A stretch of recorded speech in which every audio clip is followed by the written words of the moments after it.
ఈ వీడియోలో మనం ఆరోగ్యవంతమైన వెన్నెముకకు మనం తీసుకోవాల్సిన జాగ్రత్తలు ఏంటి అనే వాటి గురించి తెలుసుకుందాం. నా పేరు doctor Sriram, FNB train spine surgeon from Sriram spine and ortho centre, Guntur.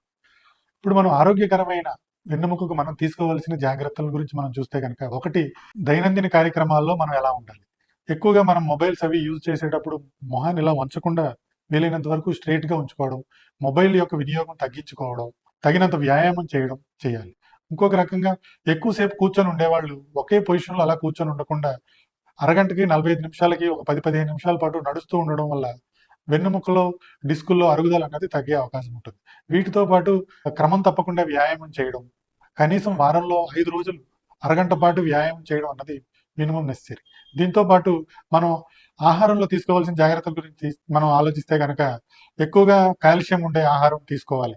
రాగులు, సజ్జలు ఇలాంటివి తీసుకుంటూ, ఆకుకూరలు, పీచు పదార్థాలు ఎక్కువ ఉండే ఆహారం తీసుకోవాలి. అలాగే మాంసాహారంలో చేపలు, గుడ్లు బాగా తీసుకోవాలి. Thank you.